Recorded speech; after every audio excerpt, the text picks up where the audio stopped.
The Iraqi military has released a video alleging to show an ISIS militant who they now have in custody. It is a very rare look into the country's ground fight against ISIS. Now, CNN's Jumana Karajshe is tracking the story for us from Baghdad. She joins us now live. And Jumana, we know that a number of ISIS fighters are foreign recruits. From this video, what have you learned about how they are drawn into ISIS?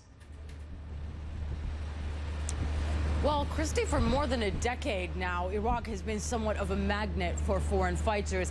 And the feeling amongst officials here and people, they are concerned that with the U.S.'s re-involvement in Iraq militarily, this could draw in even more foreign fighters, whether from Syria, from that battlefield in Syria, or from elsewhere. And yesterday, the Iraqi military gave the public a glimpse into their battle against these foreign fighters crossing the borders into Iraq. A rare video from Iraq's defense ministry showing its troops in action this week, capturing a man they say is an ISIS foreign fighter near the Haditha Dam, scene of recent U.S. airstrikes and Iraqi ground operations. This is an ISIS fighter. He's come here in search of heaven, this local tribesman says, mocking the jihadi ideology. He's come here to kill Iraqis. We are your brothers. Our religion is not like yours, you murderous criminals. We are the real Muslims, he tells him. The militant says he is from Riyadh, Saudi Arabia.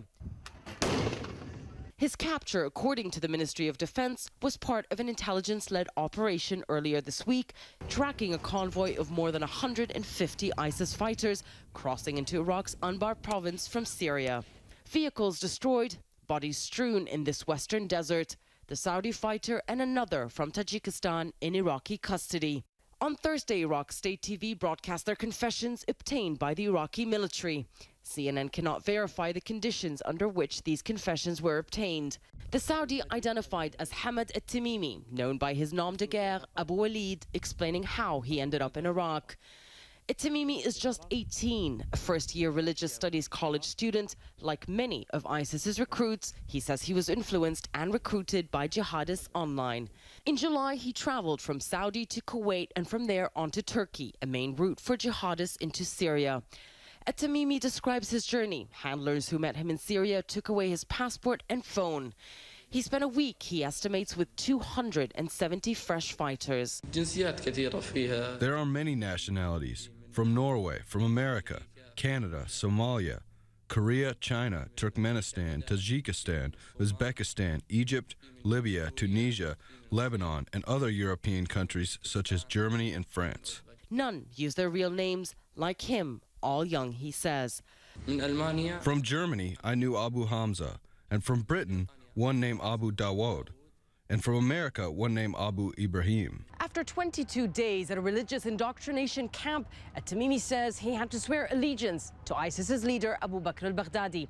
Next, 9 days of military training in Raqqa, ISIS's main stronghold in Syria. After a short time fighting in Aleppo, orders came to move across the essentially non-existent border into Iraq. The battle around Haditha needed reinforcement. Less than 2 months since his journey began, this is where his short-lived jihad ended.